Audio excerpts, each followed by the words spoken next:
Segment 1, The Discovery.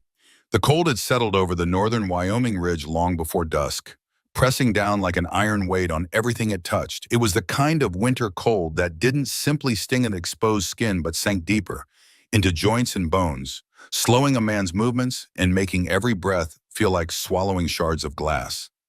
The year was 1878, and the land stretched out in endless white, unforgiving, and beautiful in equal measure. Nathan Grayson moved through the snow with the steady, practiced rhythm of a man who had learned to respect the wilderness without fearing it. At 39 years old, his face bore the weathered lines of someone who had seen more than most men twice his age. His beard, dark brown streaked with early gray, offered some protection against the biting wind. His eyes, a pale blue that seemed to mirror the winter sky itself, scanned the terrain with the automatic vigilance of someone who had once made his living by noticing what others missed. Behind him, struggling slightly in the deeper drifts, came Marcus. The boy was 12 years old, thin but wiry, with sandy brown hair that stuck out from beneath his wool cap. His cheeks were flushed red from exertion and cold, and his breath came in visible puffs that hung in the frigid air before dissipating. He carried a bundle of steel traps over one shoulder, their metal frames clinking softly with each step. Nathan paused at the edge of a ravine where they had set their last trap 3 days prior. He knelt down, brushing away fresh snow to reveal the mechanism beneath. The trap was empty, undisturbed. Good craftsmanship meant the difference between a meal and an empty stomach out here. He reset it carefully, his thick gloves making the work awkward but necessary. Bare hands in this weather meant frostbite in minutes. Marcus watched closely, as he always did. The boy had been with Nathan for 6 months now, ever since cholera had swept through the settlement to the east and taken both his parents within a week of each other. Thomas had been Nathan's friend from the Army days. They had served together, fought together, and Thomas had once saved Nathan's life during a skirmish with raiders near the Black Hills. When word reached Nathan about Thomas and his wife succumbing to the fever, he had ridden 2 days to bring Marcus back to the cabin. It was the least he could do. More than that, it was the right thing to do. The boy needed a home. Nathan needed purpose beyond the hollow routine of trapping and surviving. Marcus cleared his throat. The wind had picked up, and the sky to the north had taken on an ominous gray quality that Nathan recognized immediately. "Mr. Grayson," the boy said, his voice carrying the uncertain waver of someone still adjusting to the wilderness. "Storm's coming, isn't it?" Nathan glanced at the horizon, then back at the trap he had just secured. "Look at those clouds, Marcus. See how they're flat on the bottom, dark like old iron? When clouds look like that this time of year, we're in for 3 days of heavy snow. Maybe more. Shouldn't we head back now then?" Nathan stood, dusting snow from his knees. "Smart thinking. But first I want you to tell me what you see here." He gestured at the trap and the surrounding area. Marcus stepped closer, squinting at the ground. This was how Nathan taught him, not through lectures, but through observation and experience. The boy studied the placement of the trap, the way Nathan had arranged small branches around it to funnel an animal's path, the careful concealment of the chain. "You put it where the tracks are heaviest," Marcus said slowly, "and you use the pine branches to make it look natural." "Good, what else?" The boy thought for a moment. "You didn't put it right into the middle of the path. You put it to the side, where an animal would step if it was being cautious." Nathan felt a flicker of satisfaction. The boy was learning. "That's right. A trap in the obvious spot catches nothing. You have to think like what you're hunting, understand its fear, its caution. Then you position yourself one step ahead of that thinking." They gathered their equipment and began the walk back toward the cabin. The temperature had dropped noticeably in just the past hour. Nathan could feel it in the way the snow crunched differently under his boots, drier and more brittle. The storm would hit before nightfall. As they walked, Marcus asked, "Why'd you build the cabin so big if it's just you living there?" The question caught Nathan off guard, though he didn't show it. The cabin was indeed larger than necessary for a single man. It had 2 rooms, not one. A hearth big enough to heat a family. Shelves that still held preserves and supplies meant for more than one person. "Built it with help," Nathan said after a moment. "Seemed like the right size at the time." Marcus seemed to sense there was more to the story but didn't press. The boy had developed an instinct for when to ask questions and when to let silence speak. They continued in companionable quiet, the only sounds the crunch of their footsteps and the whisper of wind through the pine trees. Nathan's thoughts drifted, as they often did out here, to the past, to choices made and paths not taken, to the uniform he had worn and the orders he had followed until the day he could not follow them anymore. The memories were always there, lurking at the edges of his consciousness like wolves at the perimeter of a campfire's light. Blue Hawk Canyon, the faces of families torn apart, the sound of a woman crying for her child. The moment he had turned his back on his commanding officer and walked away from everything he had known. That had been 5 years ago. Sometimes it felt like a lifetime. Sometimes it felt like yesterday. They were within sight of the cabin when Nathan heard it. A sound so faint that at first he thought he had imagined it. He stopped abruptly, holding up one hand. Marcus froze behind him. "What is it?" the boy whispered. Nathan tilted his head, filtering out the wind, listening with the focused intensity that had once made him one of the Army's most effective scouts. There, again, a sound that didn't belong. Not an animal, something else. "Stay close," he said quietly, and moved toward the source. They found her near the creek bed, half buried in a drift of snow that had accumulated against a fallen log. At first, Nathan thought it might be a discarded hide or a bundle of furs left by another trapper. But as they approached, the shape resolved into something that made his chest tighten with immediate recognition in something darker. Guilt, perhaps, or the echo of old sins. A woman lay curled on her side, barely conscious. Her skin, which would have been a warm bronze in health, had taken on an ashen, grayish quality. Her long black hair was matted with ice and snow. She wore a deerskin dress, traditional Apache style, but it was torn badly across the shoulder and down the front, exposing bruised skin beneath. Her lips were blue. Her breathing was so shallow it was almost imperceptible. Marcus made a sound somewhere between a gasp and a cry. "Mr. Grayson, she's dying!" Nathan stood frozen for 3 seconds that felt like an eternity. His mind processed everything at once. The style of her dress, the traditional beadwork visible despite the damage, the way her hair was worn. Apache. She was Apache. The last people he had hunted. The faces he saw in his worst dreams. His first instinct, the one that rose from the part of him that still carried shame like a physical weight, was to consider walking away. She was likely already too far gone. Hypothermia. This severe rarely left survivors. If he tried to help and failed, it would be just one more death he couldn't prevent. And if word got out that he was harboring an Apache woman, the complications could be as severe. But even as these thoughts formed, he was already moving forward, because standing beside him was Marcus. The boy was watching him with what they found frightened eyes. Not just frightened for the woman, but watching to see what Nathan would do. What kind of man Nathan was. And Nathan realized in that moment that his answer to this situation would teach Marcus more than 1,000 lessons about tracking or trapping ever could. "Marcus," he said, his voice steady and commanding, "take off your scarf. We need to wrap her extremities." The boy obeyed instantly, fumbling with cold fingers to unwrap the wool from around his neck. Nathan was already kneeling beside the woman, checking her pulse. It was there, but faint and irregular. 12 beats in 15 seconds. Severe hypothermia. Stage 2, possibly Stage 3. He had seen this before during winter campaigns. If they didn't act fast, she would slip into unconsciousness and never wake. He pulled off his own coat, the heavy sheepskin that had been keeping him warm, and wrapped it around her torso. "The scarf on her feet and hands," he instructed Marcus. "Don't rub the skin. That can cause damage to frozen tissue. Just wrap and insulate." "Why not give her whiskey?" Marcus asked as he worked.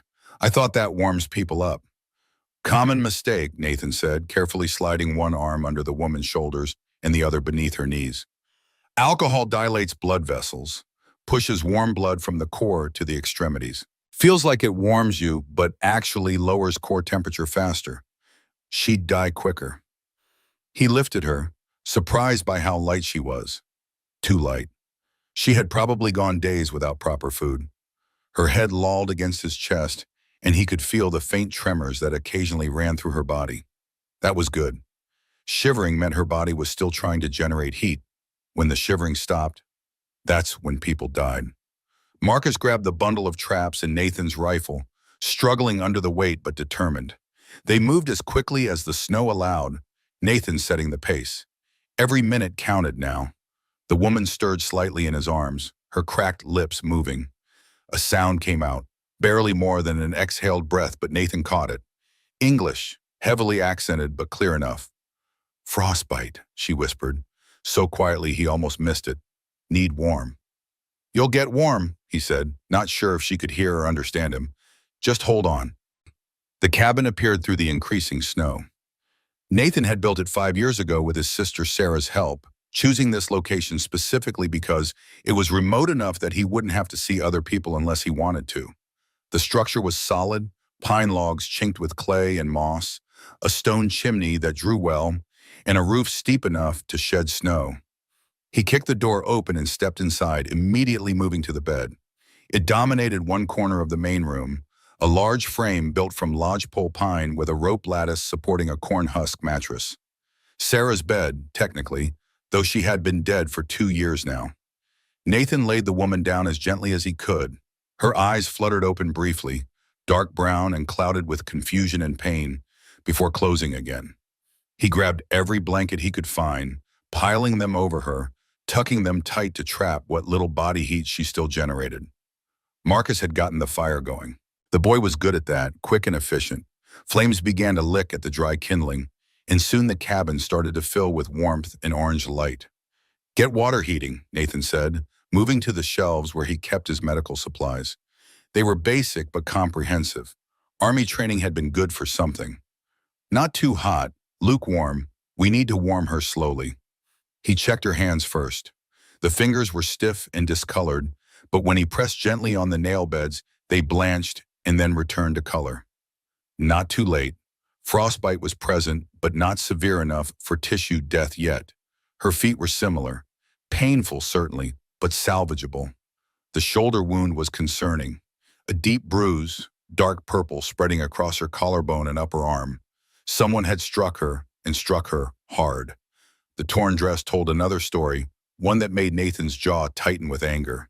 He had seen enough violence against women during his army days to recognize the signs. He worked methodically the way he had been trained: remove wet clothing, replace with dry, insulate, warm gradually, monitor breathing and pulse. Don't warm too quickly or the sudden rush of cold blood from the extremities back to the heart could cause cardiac arrest. Marcus hovered nearby, holding a cup of lukewarm water. "Is she going to live?" "Don't know yet," Nathan said honestly, "but we're giving her the best chance we can." As the cabin warmed and the woman's shivering became more pronounced, which paradoxically was a good sign, Nathan finally allowed himself to sit back in the wooden chair beside the bed. His hands were shaking slightly, though not from cold. From something else. Recognition. Memory. The weight of past actions pressing down. Marcus noticed. "Mr. Grayson, you all right?" Nathan looked at the boy, then at the woman lying in the bed. An Apache woman who would probably die if left in the snow, but might face equal danger if anyone discovered she was here. He had spent 5 years trying to escape his past, but here it was, quite literally delivered to his doorstep. "Go get more firewood from the shed," he said quietly. "Going to be a long night." After Marcus left, Nathan leaned forward, elbows on his knees, and studied the woman's face. Even unconscious and near death, there was something in her features that spoke of strength. The set of her doing, the way her hands, even in sleep, remained partially closed as if ready to fight. He wondered who she was running from, what had happened to tear her dress and bruise her so badly, whether she would thank him for saving her or curse him for it when she learned what he had once been. The fire crackled. Outside, the storm that he had predicted began in earnest, snow falling in thick sheets that would soon make travel impossible for days. Nathan settled into the chair, preparing for a long vigil. He would watch her through the night, monitoring her breathing, adding wood to the fire, making sure she stayed warm enough, but not too warm. It was the least he could do, perhaps the only thing he could do to balance scales that would never truly be balanced. Marcus returned with an armload of split pine and stacked it neatly by the hearth. The boy looked at Nathan, then at the woman, then back to Nathan with an expression that was far too knowing for someone so young. "You saved her," Marcus said simply. "We saved her," Nathan corrected. "You helped. But you decided to. You could have left her." Nathan didn't answer immediately. How could he explain to a 12-year-old boy the complex web of guilt and redemption that had led to his decision? How could he put into words the feeling that this woman, this stranger, represented something larger than just one life? "I did what needed doing," he finally said. "That's all." Marcus seemed to accept this. He curled up in his own smaller bed on the other side of the room, wrapped in his blanket, and within minutes was asleep with the easy unconsciousness of youth. Nathan remained awake. Every hour he checked the woman's pulse and breathing. Both were becoming stronger, more regular. Her color was improving marginally. The shivering had finally subsided, which could be either good or bad. He watched carefully for signs of consciousness. Around midnight, as the storm howled against the cabin walls with renewed fury, Nathan's exhaustion caught up with him. His eyes began to close despite his best efforts. His thoughts drifted into that strange space between waking and sleeping, where memories become vivid and immediate. He was back at Blue Hawk Canyon. The year was 1873. Nathan was 34 years old and still wore the uniform of an Army scout. His commanding officer, Lieutenant Morrison, was a hard man who saw Indians not as people but as obstacles to civilization. Nathan had learned not to argue with him, learned to do his job, which was tracking and locating Apache groups that had left the reservation. On that particular cold morning, Nathan had led a column of soldiers to a small canyon where he knew a group of Apache families had taken shelter. He had tracked them for 3 days, following signs that only someone with his training could interpret. A broken branch here, a disturbed stone there, the faint impression of a moccasin in sandy soil. When they arrived, the Apache families had nowhere to run. The soldiers surrounded them efficiently. Nathan watched from his position on a ridge as families were separated. Men were restrained with rope. Women were pulled from children who screamed and fought. An older woman, perhaps 50 years old, held an infant tightly to her chest, while a young soldier tried to take the child. She wouldn't let go. The soldier raised his rifle butt. Nathan had looked away before the blow landed, but he heard it, and he heard the woman's cry. His sister Sarah had been with the column, not as a soldier but as part of a missionary group that sometimes accompanied the army, ostensibly to provide humanitarian aid. Sarah had rushed forward when she saw the woman go down, cradling the infant who had fallen. She looked up at Nathan with eyes full of accusation and heartbreak. "Is this what you do?" she had asked him later, her voice shaking. "Is this what you've become?" He had no answer then. He had tried to justify it. Orders were orders. He was just the tracker. He didn't make policy. But even as he said these things, he knew they were hollow. Cowardice dressed up as duty. 3 days after Blue Hawk Canyon, Lieutenant Morrison had given Nathan another tracking assignment. A family of 4, including 2 small children, had escaped into the mountains. Morrison wanted them found before they could warn other groups or reach sanctuary elsewhere. Nathan had looked at the map, at the direction the family had fled, and then at his commanding officer. He thought of Sarah's face, of the woman with the infant, of all the tracks he had followed that led to suffering. "No," he had said simply. Morrison had stared at him as if he had spoken a foreign language. "What did you say, Scout?" "No, sir, I won't track them." The court-martial had been brief. Dereliction of duty, refusal to obey orders, dishonorable discharge. Nathan had accepted it all without protest. Sarah had been waiting for him outside the stockade when they released him. "I'm proud of you," she had said, taking his arm. Finally. They had come west together, bought the land, built the cabin. Sarah had been his anchor, the one person who believed he could be better than his past. And then, 2 winters ago, a fever had taken her while Nathan was away trying to find a doctor.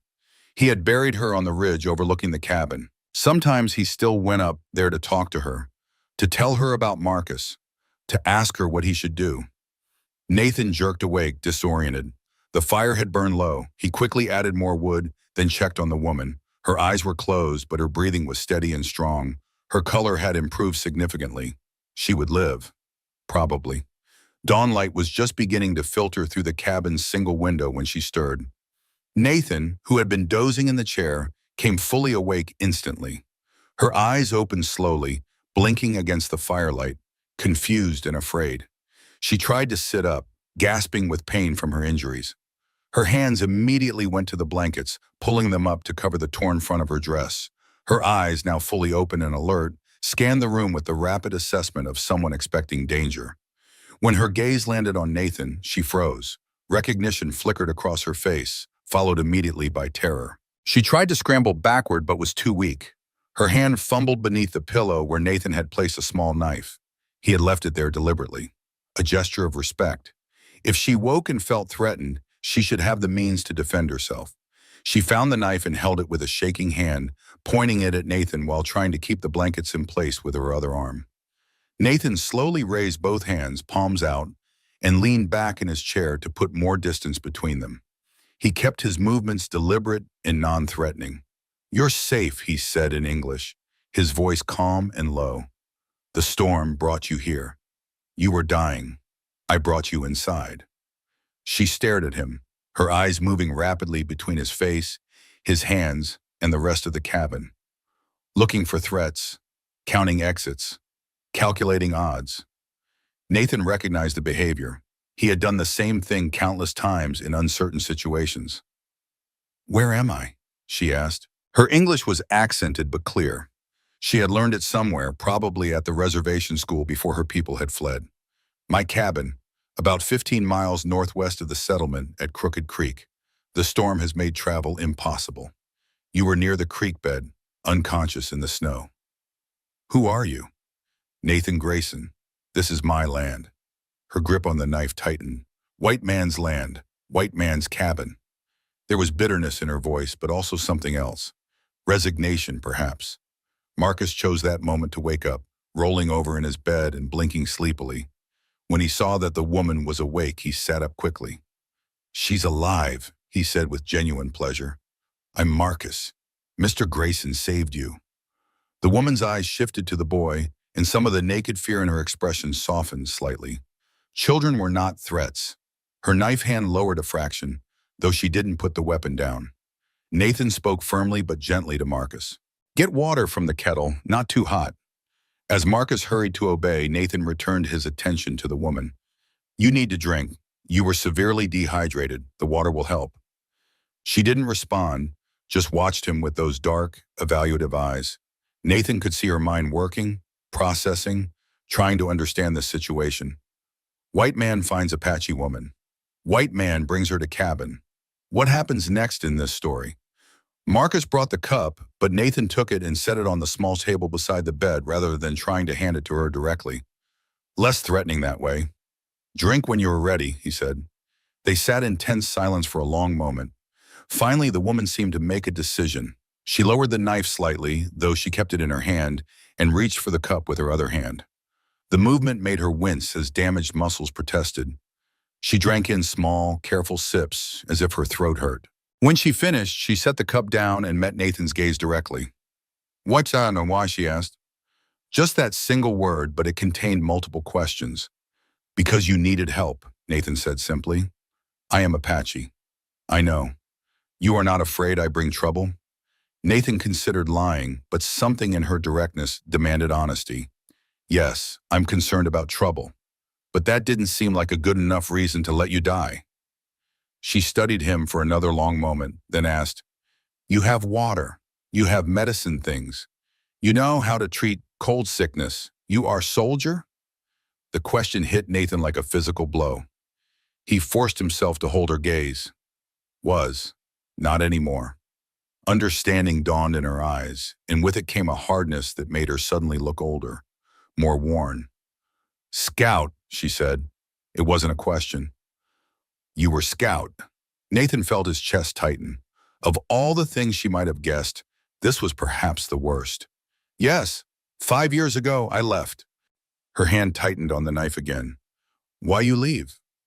"Because I couldn't do it anymore. Couldn't be part of what was happening." Marcus, sensing the tension but not understanding it, looked between them with growing confusion. "Mr. Grayson, what's wrong?"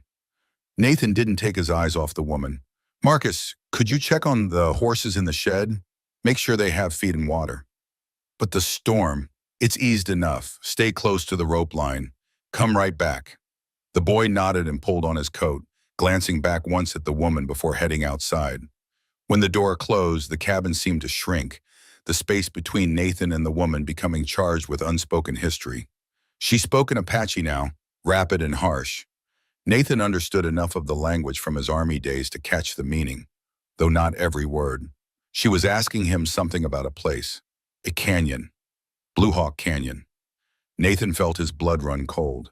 You were there, he said, switching to the halting Apache he had learned. At Blue Hawk Canyon. My people were there, she said, still in Apache. My family. You came before the soldiers. You tracked us. You brought them to us. The weight of old guilt pressed down on Nathan's shoulders. He wanted to look away, to make excuses, to explain that he had been following orders. But all those justifications died in his throat because they were lies. He had made choices. He had been complicit. No amount of rationalization changed that. I remember, he said quietly. I'm sorry. Those words aren't enough. They'll never be enough.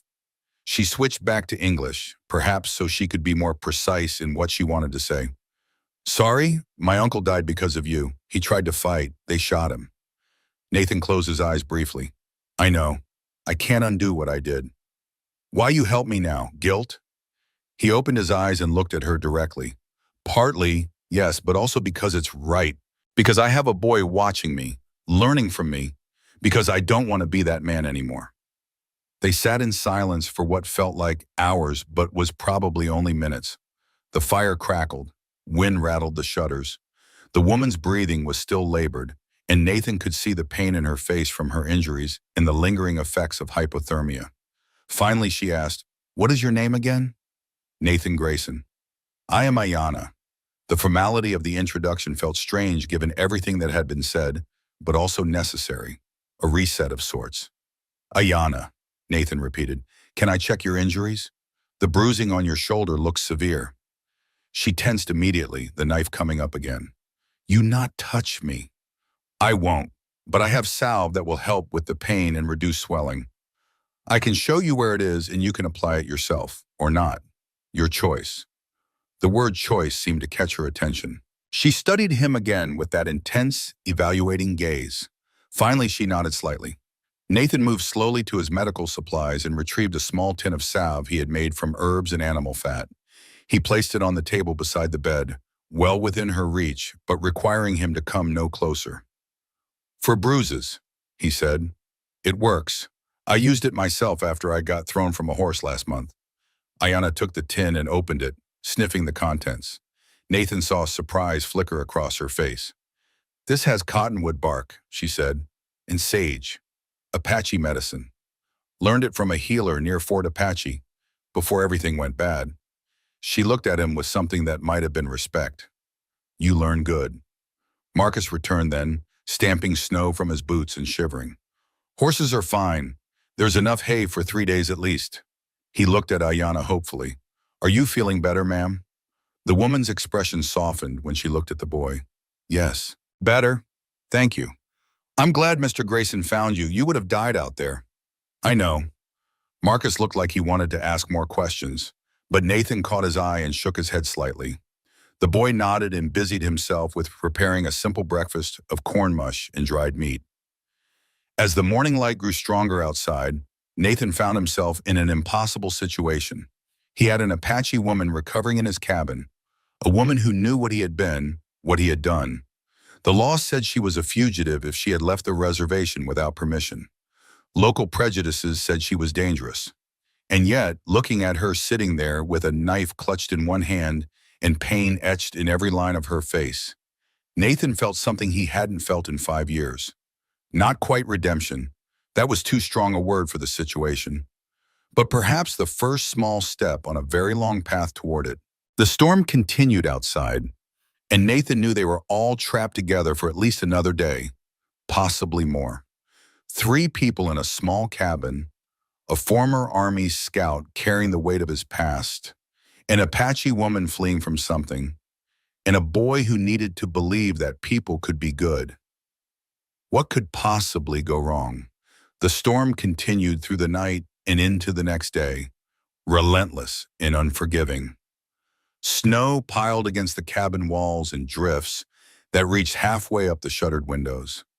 Inside, the three occupants settled into an uneasy coexistence, circling each other like wary animals forced to share den space during harsh weather.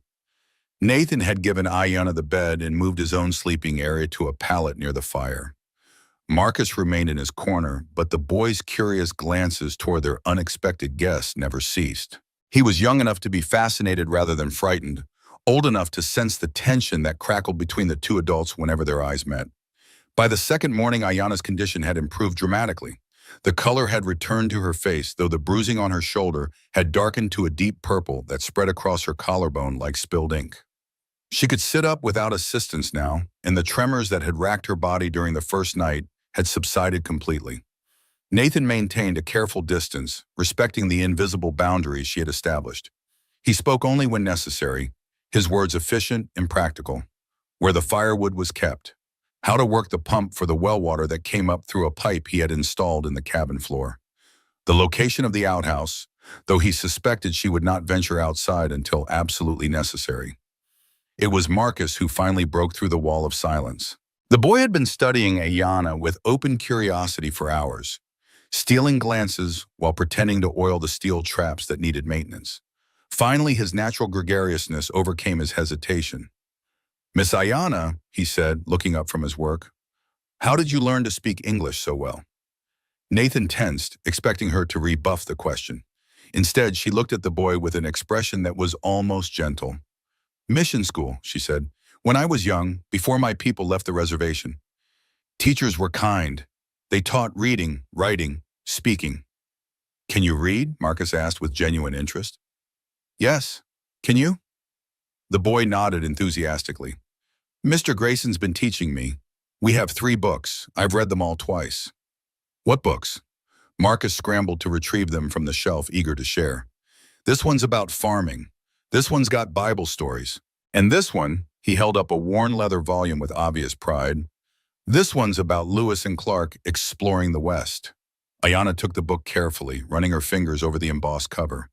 Something shifted in her expression, a momentary softening that made her look younger. "My father told me stories about the explorers, how they came through our lands long ago, before the soldiers, before everything changed." "What happened to your father?" Marcus asked with the blunt innocence of youth. Nathan started to intervene, to tell the boy that some questions were too personal, but Ayanna spoke first. "He died 3 years ago. Sickness at the reservation. Many people died that winter. Not enough food, not enough medicine. The agent kept what we needed and sold it in town for profit." The matter-of-fact way she delivered this information was somehow more devastating than if she had spoken with anger or grief. These were simply facts of her existence. People died. Systems failed. Life continued for those who survived. Marcus looked stricken. "That's terrible." "Yes," Ayanna agreed. "It was terrible." Nathan, who had been mixing cornmeal for Johnny cakes, found himself speaking before he could stop himself. "The corruption at the reservations was one of the reasons I left the army. I reported what I saw. They didn't care. Said it was an internal matter for the Bureau of Indian Affairs." Ayanna's eyes snapped to him, sharp and evaluating. "So you knew. You knew what was happening, and you still tracked my people when they tried to leave." "Yes." Nathan forced himself to meet her gaze. "I knew, and I did it anyway. Until I didn't." "What changed?" Nathan was quiet for a long moment. The only sounds in the cabin were the crackle of the fire and the muffled howl of wind outside. When he finally spoke, his voice was low and rough. "Blue Hawk Canyon changed me. Watching families torn apart. Seeing a soldier strike a woman holding an infant. My sister was there. She looked at me like I was something rotten and broken. Maybe I was. Maybe I still am. But I couldn't do it anymore." Marcus had stopped working on the traps, listening intently. This was more than Nathan had ever told him about his past. Ayanna studied Nathan's face for a long moment. "Your sister. Where is she now?" "Dead, 2 years ago. Fever took her while I was riding for a doctor. I got back too late. I'm sorry for your loss." The simple sincerity in her words caught Nathan off guard. After everything, after what he had been, she could still offer genuine condolence. It made the weight in his chest feel somehow heavier and lighter at the same time. "Thank you," he managed. The conversation lulled, but something had shifted. The atmosphere in the cabin was still tense, still careful, but the sharp edges had softened slightly.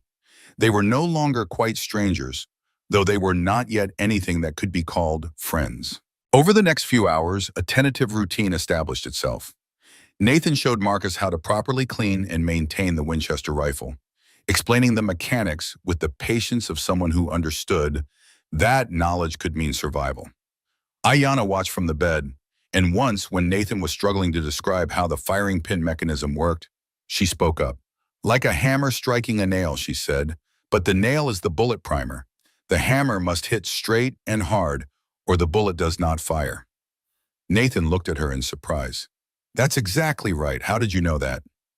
"My father taught me. He learned from a trapper who spent a winter with our band. The trapper was missing 3 fingers on his left hand from a gun that misfired. He said understanding the weapon was the only way to respect its danger." "Your father was a wise man." "Yes, he was." From there, an exchange began. Nathan would explain something about survival in the Wyoming winter, and Ayanna would add her own knowledge, often from a different perspective. How to read weather signs, how to find water under snow, which plants could be eaten and which would kill. Marcus absorbed it all like a sponge, asking questions that prompted both adults to explain further. The boy had unknowingly become a bridge between them, a reason to communicate that felt safer than direct conversation about the harder topics that hung between them. By midday, Ayanna was strong enough to stand and walk around the cabin, though she moved slowly and kept one hand pressed to her bruised shoulder. Nathan had laid out one of his sister's old dresses, smaller and more appropriate than the torn deerskin she had been wearing. But Ayanna had looked at it and shaken her head. "I will repair my own dress," she said firmly. "Do you have needle and sinew?" Nathan found the supplies in Sarah's old sewing kit. He handed them to Ayanna and watched as she set to work with practiced efficiency. Her stitches were small and precise, each one placed with the care of someone who had learned young that well-maintained clothing could mean the difference between comfort and misery in harsh conditions. "You're skilled," Nathan observed. "My mother taught me. She could sew anything. Clothing, moccasins, ceremonial garments. Her stitches were so fine they looked like the dress was made from one piece of leather. She sounds like a remarkable woman." Ayanna paused in her work, her hands stilling. When she spoke again, her voice was softer. She died last year, after my father. The sickness took her slowly. She made me promise before she died that I would not let grief make me weak, that I would survive no matter what. You honored her promise. You're here. Yes, but barely. She returned to her stitching, but Nathan could see the tension in her shoulders, the way her jaw tightened as if she were holding back words. Marcus, who had been conspicuously quiet during this exchange, suddenly spoke up. "Miss Ayanna, if you don't mind me asking, why were you out in the storm? Mr. Grayson says nobody travels in weather like that unless they're running from something terrible." Nathan shot the boy a warning look, but Ayanna's expression remained neutral. She tied off a stitch and bit the sinew to cut it before answering. "I was running from something terrible," she said simply. "My people, what was left of us, we had left the reservation. Too much sickness, not enough food. We tried to live the old way, moving with the seasons, hunting, gathering. But we were only 20 people, mostly women and children and elders. The agent at the reservation, a man named Coulter, he did not want us to leave. Made him look bad that we chose cold and hunger over his protection."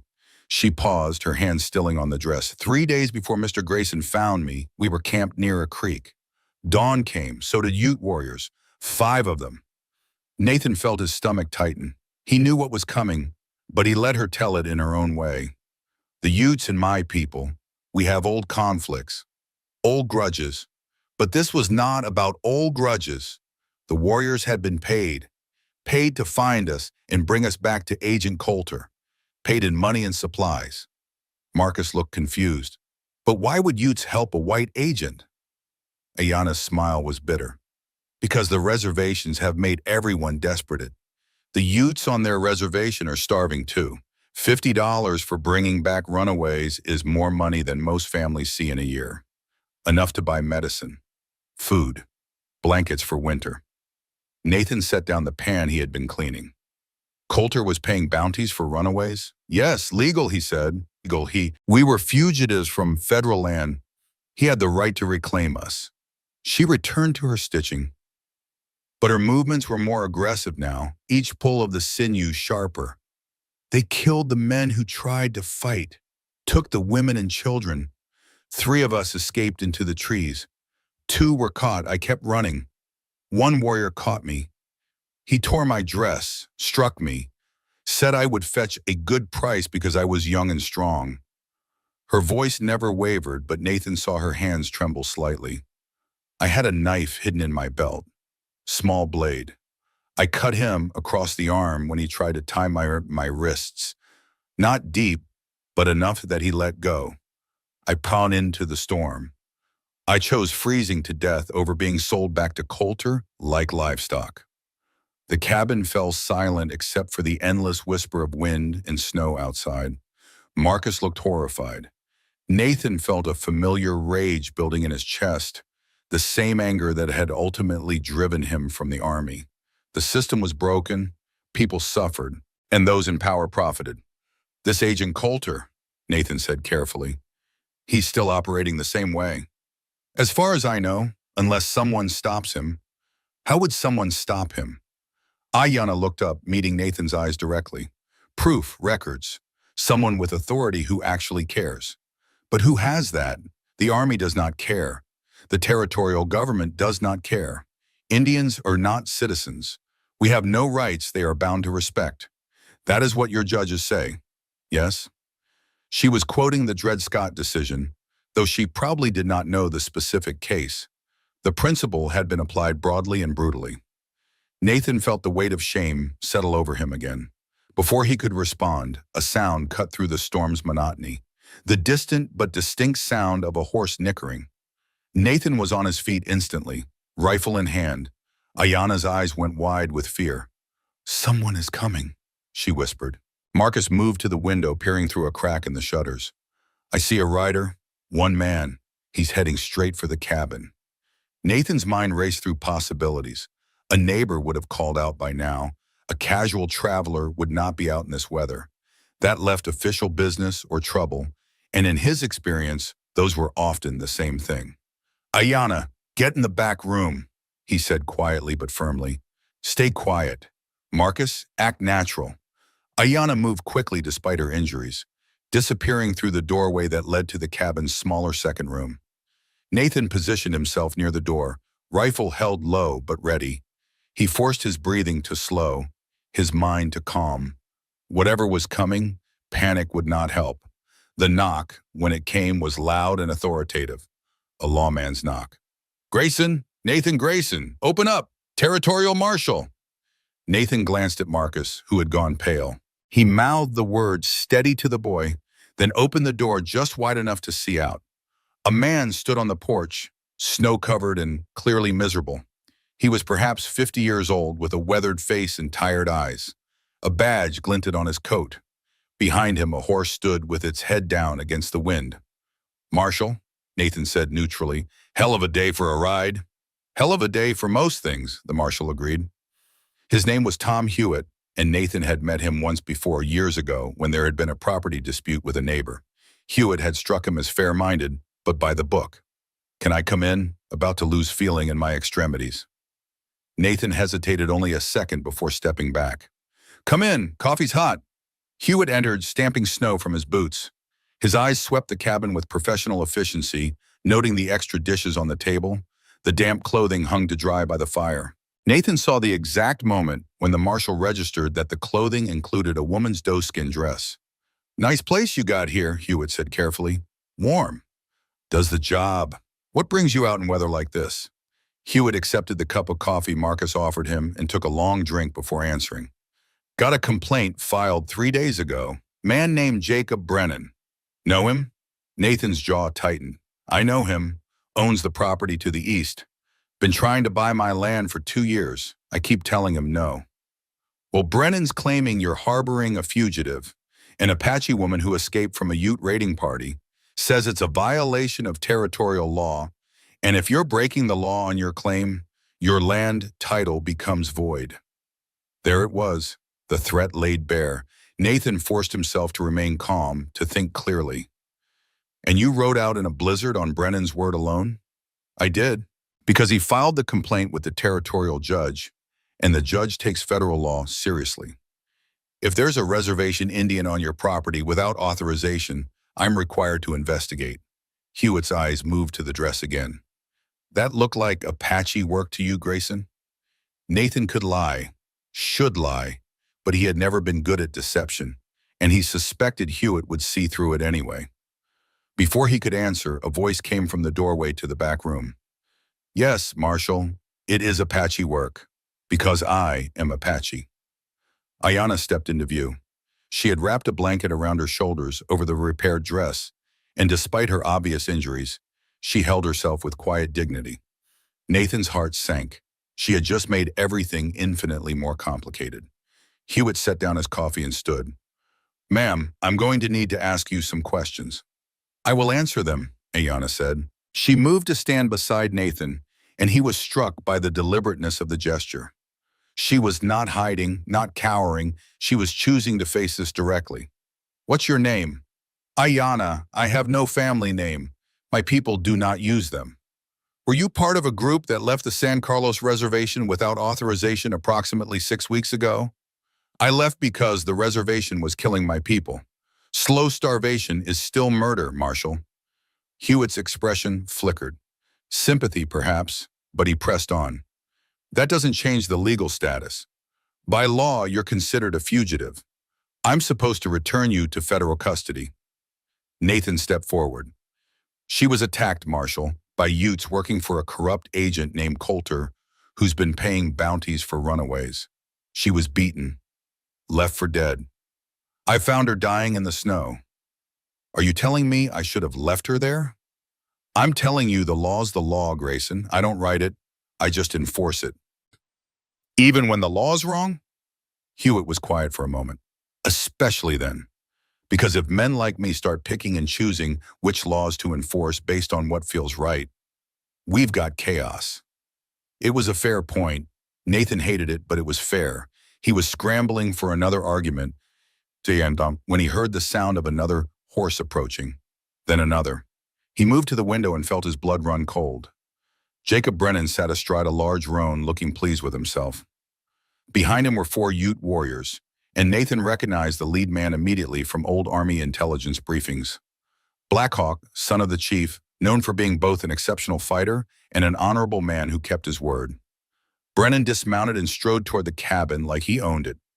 Marshal Hewitt, good, you beat me here. I brought additional witnesses. These Ute warriors are the ones who were pursuing the fugitive. They can confirm she's the woman who killed one of their men during her escape. Nathan's head snapped toward Ayanna.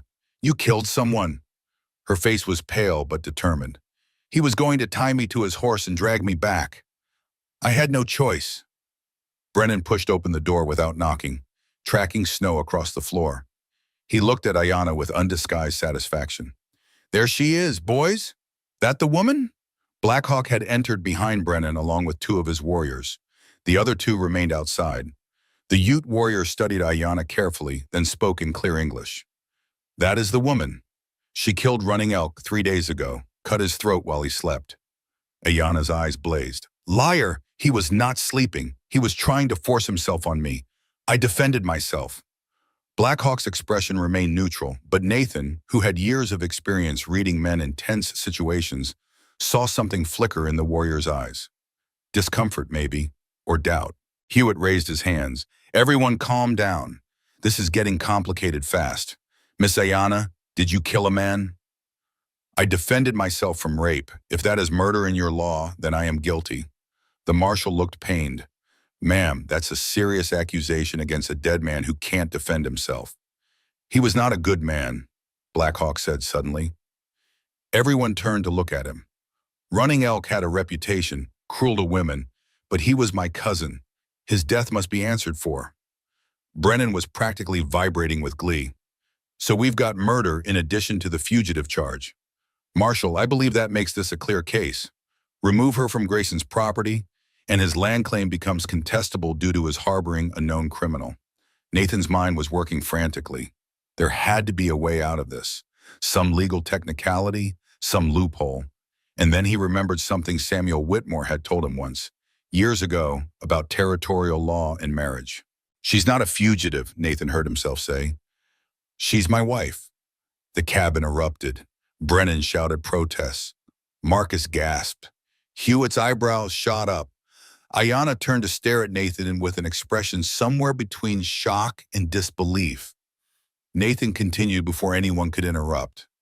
We were married yesterday, by Apache custom. That makes her part of my household under my protection and authority. She's not a fugitive. She's my wife. Hewitt looked skeptical. Apache marriage isn't recognized by territorial law, Grayson. But common law marriage is, Nathan countered, praying his memory of the conversation with Samuel was accurate. If I testify that she's been living under my roof as my wife for, say, 6 months, that establishes a common law marriage that the territory has to recognize. That's a lie, Brennan sputtered. She just got here. The tracks in the snow prove it. Nathan gestured toward the window where snow continued to fall in thick sheets. What tracks? Storm's been going for 3 days. Covered everything. There's no evidence about when she arrived. Just my word that she's been here for months. Hewitt rubbed his face with both hands. Grayson, you're asking me to accept a very convenient story. I'm asking you to follow the letter of the law, Marshal. Same as you asked me to do. Show me the evidence that contradicts my statement. Blackhawk had been listening carefully. Now he spoke, his voice thoughtful. If the woman is married, our claim on her changes. Among my people, a married woman belongs to her husband's family. To take her would be to insult his honor and that of his kin. We do not do this. Brennan whirled on him. I'm paying you $50 to bring her back. The temperature in the room seemed to drop. Blackhawk's eyes went cold. You did not tell me she was married. You said she was a runaway slave with no family. You lied, white man. She's not actually married. This is obviously a ploy. Well, Blackhawk looked at Ayanna directly. Did you agree to be this man's wife? Ayanna hesitated only a moment. Nathan could see the calculation in her eyes, the rapid weighing of choices. Then she moved closer to Nathan and spoke clearly. Yes, I am his wife by choice and custom. Blackhawk nodded slowly. Then the matter is settled. We have no claim. He turned to Brennan. You lied to me. You brought dishonor to my actions. I will not work with you again. To Hewitt, he said, Marshal, I withdraw our complaint. The woman killed running elk in self-defense. This we suspected but could not prove. Her marriage confirms she acted to protect her honor. We have no quarrel with Nathan Grayson or his wife. Brennan's face was turning purple with rage. You can't just walk away. I paid you. Keep your money. I do not want payment gained through deception. Blackhawk looked at Nathan one last time. Grayson, your sister Sarah once gave my wife medicine when she was sick. 3 winters ago, near the reservation border. My wife would have died without that medicine. I knew when I saw your eyes that you were her brother. This is why I gave you 3 days before coming, to honor the debt to Sarah. Nathan felt the world tilt slightly. Sarah had saved Blackhawk's wife. This warrior had known all along and had been trying to give Nathan a chance to prepare. I didn't know, Nathan said quietly. Thank you for telling me. Your sister was a good woman. You honor her memory by your actions today. Blackhawk turned and left, his warriors following. The cabin felt suddenly much less crowded. Brennan was sputtering, trying to salvage something from the situation. Marshal, you can't accept this obvious fabrication. They just met. There's no marriage. Hewitt looked tired. He studied Nathan and Ayanna for a long moment, then shook his head. Mr. Brennan, I've got no evidence to contradict Mr. Grayson's statement. The storm covered any tracks. The Utes have withdrawn their complaint. Without a complaint, and I've got no cause to remove anyone from this property. He picked up his hat. As far as I'm concerned, This is a domestic matter, outside my jurisdiction. This is outrageous. I'll file an appeal with the territorial judge. You do that, but I wouldn't count on success. Judges don't like having their time wasted with property disputes dressed up as criminal matters. Hewitt nodded to Nathan. Good day to you and your wife, Mr. Grayson. After the marshal and Brennan left, the cabin fell into stunned silence. Marcus was the first to speak. Are you really married? Nathan and Ayanna looked at each other. They had not discussed this, had not planned to arpiente it. Nathan had acted on instinct, grabbing for any solution that would keep her safe. But now the words hung between them, impossible to take back. Legally, yes, Nathan said slowly. By my testimony and her confirmation, the territory will recognize it. And in truth? Ayanna asked quietly. Nathan met her eyes. In truth, I don't know, but I meant what I said. You're under my protection. No one will take you from here. Not Brennan, not the marshal, not anyone. She studied his face for a long time. You did not have to do that. You could have let them take me. No, I couldn't. It was the same question she had asked when she first woke. Why save her? Why help her? Why risk everything for a stranger? Nathan still did not have a good answer. Or maybe he had too many answers, all of them tangled together in a knot he could not quite unravel. Because it was right, he said finally, and because I'm tired of doing things that are wrong just because they're legal or expected or easier. Ayanna nodded slowly. She looked at Marcus, who was watching them both with wide eyes, then back to Nathan.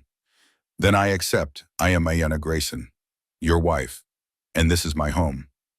The words should have felt strange, false. They had known each other less than 2 full days, but somehow in the warm cabin with snow falling outside, and a boy watching them hopefully, they felt almost right, as if some pattern had been set in motion that they were only now beginning to understand.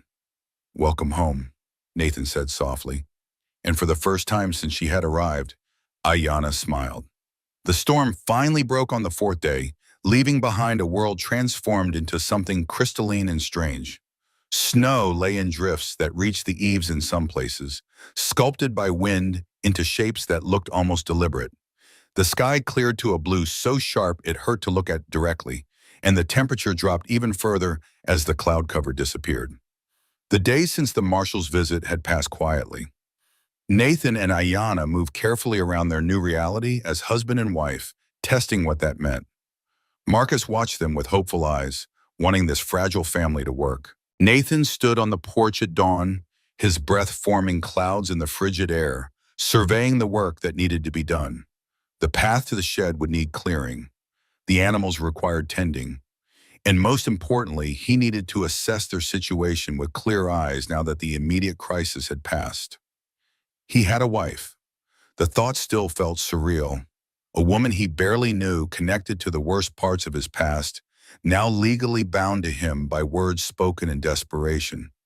And yet, when he glanced back through the cabin window and saw Ayanna helping Marcus prepare breakfast, something in his chest loosened slightly. She moved with growing confidence, the stiffness from her injuries easing day by day. Her laughter at something Marcus said carried through the door, light and unexpected. The sound made Nathan realize how silent his life had become. For 2 years after Sarah's death, the cabin had held only the sounds of necessity, footsteps, the scrape of a chair, the crack of firewood splitting. Now there was conversation, questions, the natural chaos of people learning to exist together. He heard the door open behind him and turned to find Ayanna stepping out, wrapped in one of Sarah's old wool shawls. She had braided her hair, and the bruising on her face had faded from purple to a yellowish green that spoke of healing. You should be inside, Nathan said. Still too cold out here. I have been inside for days. I need to see the sky. She moved to stand beside him, her eyes scanning the transformed landscape. Beautiful. Deadly, but beautiful. That's the frontier. Everything that can kill you looks peaceful first. She smiled slightly at that. Like people, yes? Nathan glanced at her. Some people. They stood in companionable silence for a moment before Ayanna spoke again, her voice quieter. I have been thinking about what happened, about what you said to the marshal, about us being married. Yes, you did not ask me first. You decided for me. Nathan felt a flush of shame. You're right. I should have found another way. I can tell the marshal it was a mistake if you want. Face whatever consequences come. That is not what I said. Ayana turned to face him fully. I said you did not ask. I did not say I was unhappy with your choice. You're not? No, you gave me a choice when you could have given me nothing. You risked your land, your safety, your future for me, a stranger, an enemy. You were never my enemy. I was Apache, you were a scout. We were enemies even if we never met. Nathan could not argue with that truth. What are you saying, Ayana? She pulled the shawl tighter and looked out at the snow-covered ridge. I'm saying that marriage of necessity can become marriage of choice, if both people are willing. Are you willing? The question hung in the cold air between them. Nathan thought about the easy answer, the one that would complicate nothing. He could say they should maintain appearances for the law but keep emotional distance, protect themselves from further entanglement. But he found he did not want the easy answer. Yes, he said simply. I'm willing. Then we have an agreement. We are married. Not just in the marshal's records, but in truth, we will see where this path leads. She extended her hand, not in the way white couples sealed such promises, but palm up, offering. Nathan understood the gesture from his army days. It was how the Apache sealed agreements of honor. He placed his palm over hers, feeling the warmth of her skin even in the freezing air. Agreed, I did, he said. From inside, Marcus called out, Are you two going to stand out there until you freeze? Or are you going to come eat? I made Johnny cakes and they're actually good this time. Ayana laughed, the sound carrying across the snow. We should go in. Your son has worked hard. Our son, Nathan corrected gently. If we're doing this, we're doing it completely. Marcus needs a mother. You need a family. We all need each other. Something shifted in Ayana's expression. Her eyes grew bright, though whether from cold or emotion, Nathan could not tell. Our son, she repeated softly. Yes, I would like that very much. They went inside together, and if their hands brushed as they passed through the doorway, neither mentioned it. The days that followed developed their own rhythm. Nathan taught Marcus and Ayana the intricacies of winter survival, information delivered with the precision of someone who understood that knowledge meant life in this harsh land. How to read the depth of snow to judge how long before travel became possible again. How to ration supplies when you did not know how long you would need them. How to maintain tools and weapons so they would function reliably when needed. Ayana contributed her own expertise, teaching them both Apache techniques that Nathan had never learned despite his time tracking her people. She showed Marcus how to weave snares from plant fibers that were nearly invisible against snow. How to identify animal tracks not just by shape, but by the tiny details that told you if the creature was healthy, injured, hunting, or fleeing. See here, she said, crouched beside a set of rabbit tracks near the cabin. Marcus knelt beside her, his attention absolute. The prints are deep on the front paws, shallow on the back. This rabbit is favoring its rear legs. Injured, maybe, or sick. This is the rabbit you want to trap because it will be slower, easier to catch. But if it's sick, won't the meat be bad? Smart question. Look at the droppings. She pointed to small pellets in the snow. Round, solid, dark, healthy droppings. The rabbit is injured, not sick. The meat will be good. Nathan watched from the porch, mending a harness that had cracked in the cold. He found himself studying Ayana as she taught, noting the way she moved with growing confidence, how the wariness in her eyes had begun to ease. She caught him looking and raised an eyebrow in question. He shook his head, returning his attention to the leather, but a small smile played at the corners of his mouth. That evening, after Marcus had gone to bed, Nathan and Ayana sat by the fire. He had been working on a new trap mechanism, and she had been carefully beating a strip of leather, her fingers moving with practiced precision. May I ask you something? Ayana said without looking up from her work. Of course. The coat hanging by the door, the small one. It has been there since I arrived, but you never speak of it. Nathan's hands stilled on the trap. He had known this question would come eventually. It was my sister's, Sarah. I haven't been able to bring myself to put it away. Tell me about her. So Nathan did. He told Ayana about Sarah, 6 years his junior, who had followed him west because she believed he could be better than his past suggested. How she had worked alongside him to build the cabin, her hands blistering from unfamiliar labor, but never complaining. How she had befriended everyone she met, seeing the best in people even when they showed her their worst. She was at Blue Hawk Canyon, Nathan said quietly, part of a missionary group. She tried to help the families, gave them food, water, bandages. After that day, she told me she was ashamed of me. Those words cut deeper than any bullet could have. But you left the army after that. Yes, because she was right to be ashamed. I was ashamed of myself. Ayanna set down her beating. Nathan, I must tell you something.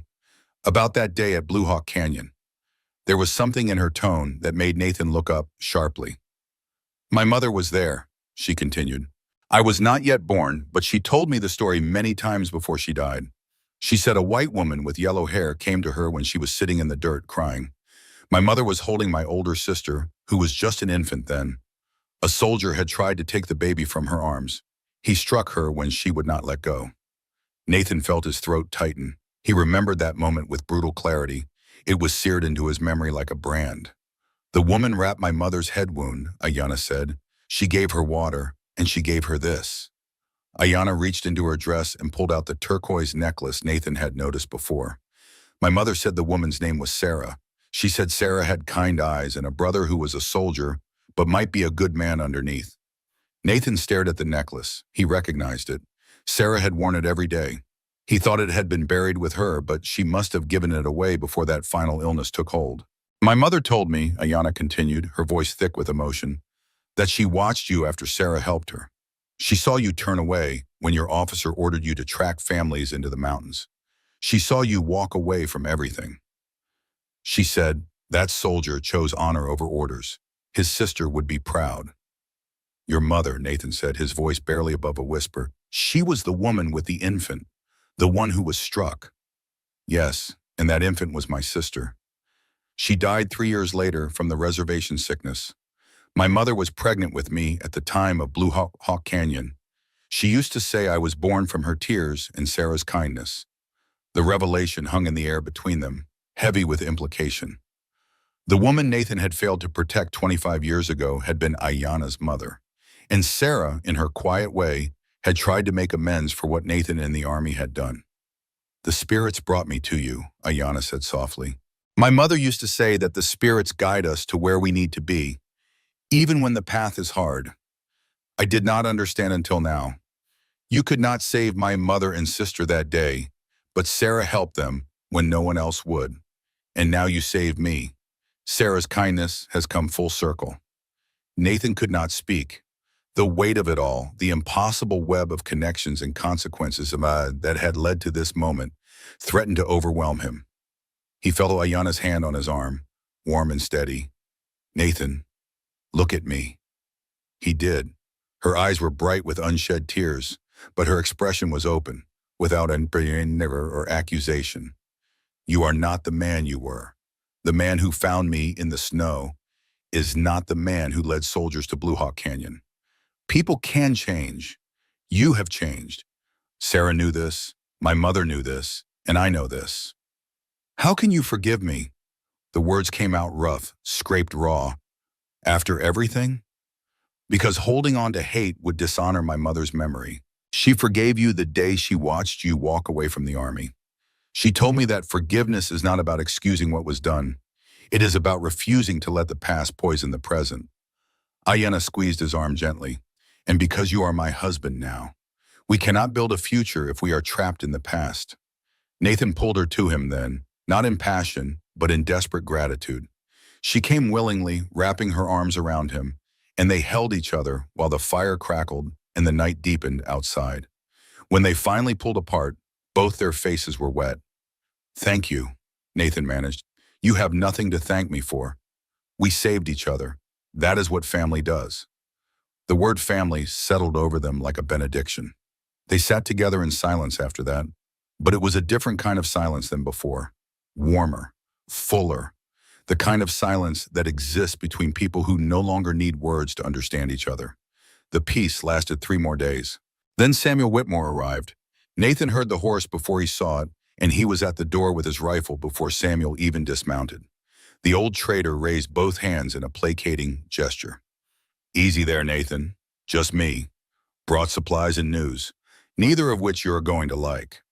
Samuel was in his late 50s, weathered and lean, with gray shot through his beard and eyes that missed nothing.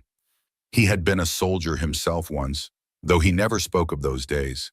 He and Nathan had developed a cautious friendship over the years, built on mutual respect and an understanding that some questions were better left unasked. Nathan lowered the rifle and stepped aside. "Come in, coffee's on." Samuel entered, stomping snow from his boots. His eyes immediately found Ayanna, who had moved to stand protectively near Marcus. To his credit, Samuel's expression did not change beyond a slight raising of his eyebrows. "Ma'am," he said, touching his hat brim. "This is my wife, Ayanna," Nathan said, watching Samuel's face carefully. "Ayanna, this is Samuel Whitmore. He runs the trading post at Crooked Creek." "Your wife." Samuel's tone was carefully neutral. "Heard rumors in town. Didn't quite believe them. Congratulations are in order, I suppose." "Depends on the news you brought in," Nathan said. "You said I wouldn't like it." Samuel accepted a cup of coffee from Marcus and took a long drink before answering. "Jacob Brennan's been busy. He's filed an appeal with the territorial judge, like he threatened. But that's not the worst of it. Word got out about what happened here. About the Utes, about the Apache woman, about the marriage. And an Agent Coulter at the reservation heard about it. He's not happy. Apparently he had plans for your wife here. Was going to use her as an example. Public punishment for running. Now she's legally untouchable as a married woman, and he looks weak." Ayanna's face had gone pale. "What kind of plans?" Samuel's expression was grim. "The kind that involve making sure no one else gets the idea that leaving the reservation is a good option. From what I hear, Coulter's got a mean streak and a penchant for creative cruelty." "He cannot touch me now," Ayanna said, but her voice wavered slightly. "The law protects me." "The law's a funny thing out here," Samuel said. "Sometimes it protects. Sometimes it's just words on paper. Coulter's got connections, and he's got money to hire people who don't care much about what the law says."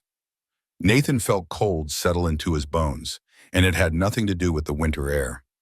"You're saying he might send someone after her anyway?"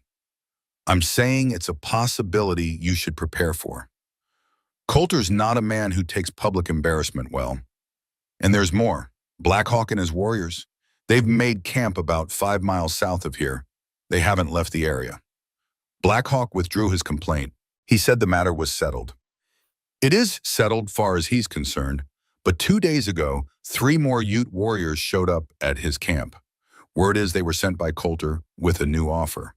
Double the original bounty, $100 for your wife, delivered back to the reservation." Marcus had been listening with growing alarm. "Would Black Hawk accept?" Samuel shrugged.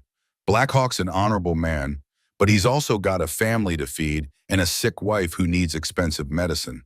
$100 is more money than most people out here see in 5 years. That kind of temptation can make even good men do questionable things." Nathan was already moving, pulling down his rifle and checking the loads. "How long do we have?" "If they're coming, could be tonight, could be a week. Coulter's smart. He'll wait for the right moment, when you're vulnerable. Then we make sure we're never vulnerable." Nathan turned to Ayanna and Marcus. "We need to prepare, really prepare. This cabin needs to become a fortress." Over the next hours, Nathan transformed from the quiet rancher who preferred solitude into something else. The soldier he had been emerged, tactical and efficient. He directed Samuel and Marcus in fortifying the cabin while Ayanna prepared supplies and weapons. They reinforced the shutters with extra boards. Nathan showed them how to create firing ports, small holes that allowed someone inside to shoot out while remaining protected. They filled barrels with water in case of fire, moved ammunition to easily accessible locations throughout the cabin. "This door is the weak point," Nathan said, studying the heavy planks. "If they come, they'll try to breach it first." Samuel helped him drag a heavy oak table into position. "We can barricade it from inside, but if they're determined, they'll get through eventually. Then we need a backup plan." Nathan led them to the corner of the main room and pulled up a rug, revealing a trap door. "Cellar," went on. "Leads to a tunnel I dug when I first built this place. Comes out about 50 yards into the trees, in case of fire or siege. Marcus's eyes went wide. You built an escape tunnel and never told me? Didn't seem necessary before. It's necessary now. Nathan had Ayanna and Marcus practice the route until they could navigate it in darkness. The tunnel was narrow and rough, more of a crawl space than a proper passage. But it led to freedom. That was what mattered. As the sun began to set, Samuel prepared to leave. I'll ride to the territorial marshal. Let him know what's happening. If I can convince him it's urgent, I'll bring him back with me. Don't count on it, but I'll try. Hewitt's 2 days away, and that's in good weather, Nathan said. We're on our own. Then watch your backs. And Nathan, Samuel gripped his shoulder. What you're doing, protecting her, taking this stand, it's the right thing. Your sister would be proud. After Samuel left, Nathan gathered Ayanna and Marcus. I need to teach you both how to shoot. Properly, not just target practice. Combat shooting. They spent the remaining daylight hours training. Nathan was a patient but demanding teacher, correcting stance, breathing, trigger control. Marcus had handled rifles before, but never with this level of intensity. Ayanna proved to be a natural shot, her hands steady and her eyes sharp. You've done this before, Nathan observed after she hit 3 targets in succession. My father taught me, with bow and with rifle. He said a woman must be able to protect herself because men will not always be there to do it. Your father was right. As darkness fell, they ate a quiet meal. Marcus was subdued, the weight of their situation finally settling on him. Ayanna prepared a stew from dried meat and vegetables, moving around the kitchen area with increasing familiarity. Nathan found himself watching her, marveling at how quickly this space had changed from his lonely retreat into something that felt like a home.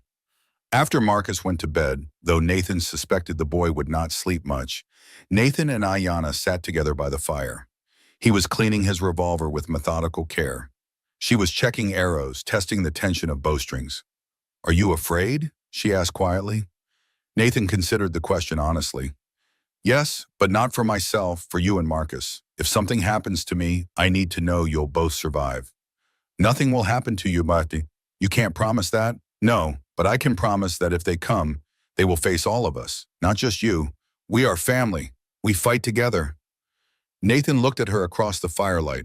Her face was set with determination, but he could see the fear beneath it. Fear not for herself, he realized, but for him and Marcus. They had become her family too, this makeshift unit of survivors and misfits. Ayanna, if I don't make it through whatever's coming, I need you to know something. Nathan, do not speak like this. Listen, please. He set down the revolver and took her hands in his. These past days with you here, they've been the first time since Sarah died that I've felt like I was living instead of just existing. You brought light back into this place, into me. I know we barely know each other. I know this marriage started as a legal convenience, but it's become something real for me. You're real for me, and I'm grateful for that, whatever happens next. Ayanna's eyes were bright with unshed tears. You are real for me too. When I thought I would die in the snow, I had made peace with it. But then you found me. You gave me a reason to keep fighting, a family, a future. I will not lose that. I will not lose you. They leaned together then, their foreheads touching, breathing the same air. It was not quite a kiss, but something more intimate, a promise made without words. The attack came 3 nights later, just before dawn. Nathan woke to the sound of horses, plural, multiple riders approaching fast. He was out of bed and armed in seconds, his body moving on pure instinct honed by years of military service. Ayanna! Marcus! Up now! They emerged from their sleeping areas, already partially dressed. Nathan had insisted they sleep in their clothes, ready for exactly this moment. Marcus grabbed his rifle with shaking hands. Ayanna had her bow and a quiver of arrows. Positions, Nathan commanded. Marcus, Seller, you're our insurance. If we fall, you run. No, I can help. You will help by surviving. That's an order, son. Go. Marcus's face crumpled, but he obeyed, disappearing through the trapdoor. Nathan and Ayanna moved to opposite windows, weapons ready. Nathan counted at least 5 riders, possibly more. They circled the cabin once, staying out of rifle range, assessing. Then a voice called out, accented and harsh. Nathan Grayson, send out the Apache woman. Do this and we leave peaceful. Nathan recognized the voice. Not Blackhawk, but one of the new warriors Samuel had mentioned. One of Coulter's hired men. She's my wife, Nathan shouted back. Protected by law. Leave now and there won't be trouble. Law does not reach here, white man. Only power. Send her out or we burn you out. Nathan looked at Ayanna. Her face was pale but set with determination. She met his eyes and shook her head firmly. Not surrendering, not going back. Your answer's no, Nathan called. Leave while you can. The response was immediate. Flaming arrows arced through the pre-dawn darkness, slamming into the cabin walls and roof.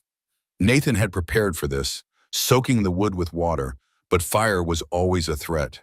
Already, smoke was beginning to seep through gaps in the walls. They are trying to smoke us out, Ayanna said, her voice steady despite the fear Nathan could see in her eyes.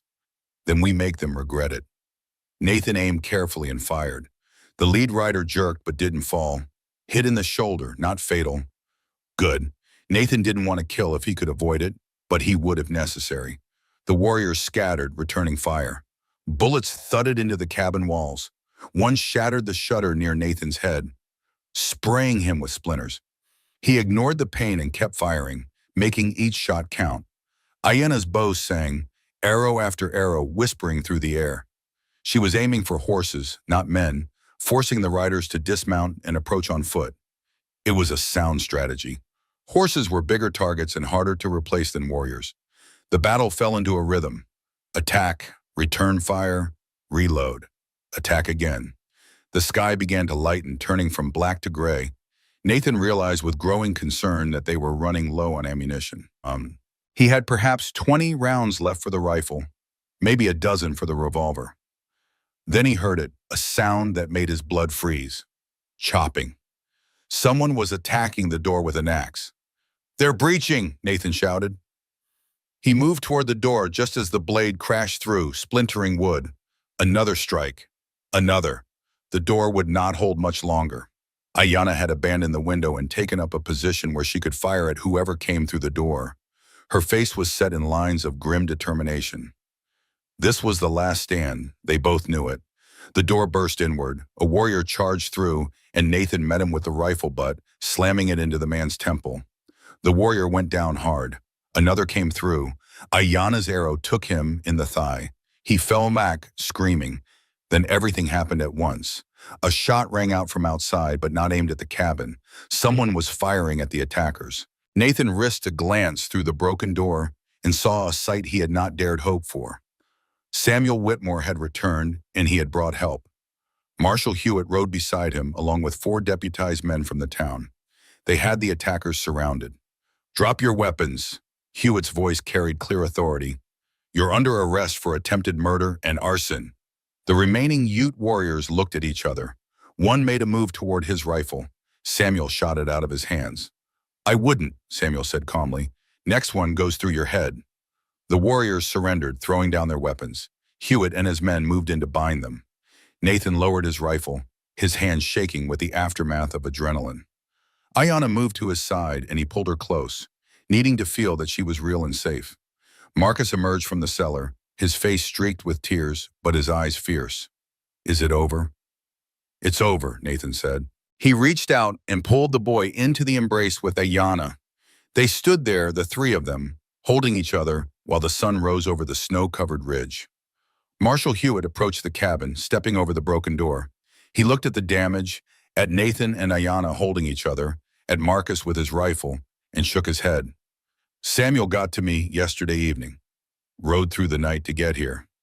Looks like we cut it close. Close enough, Nathan said. Thank you, Marshal.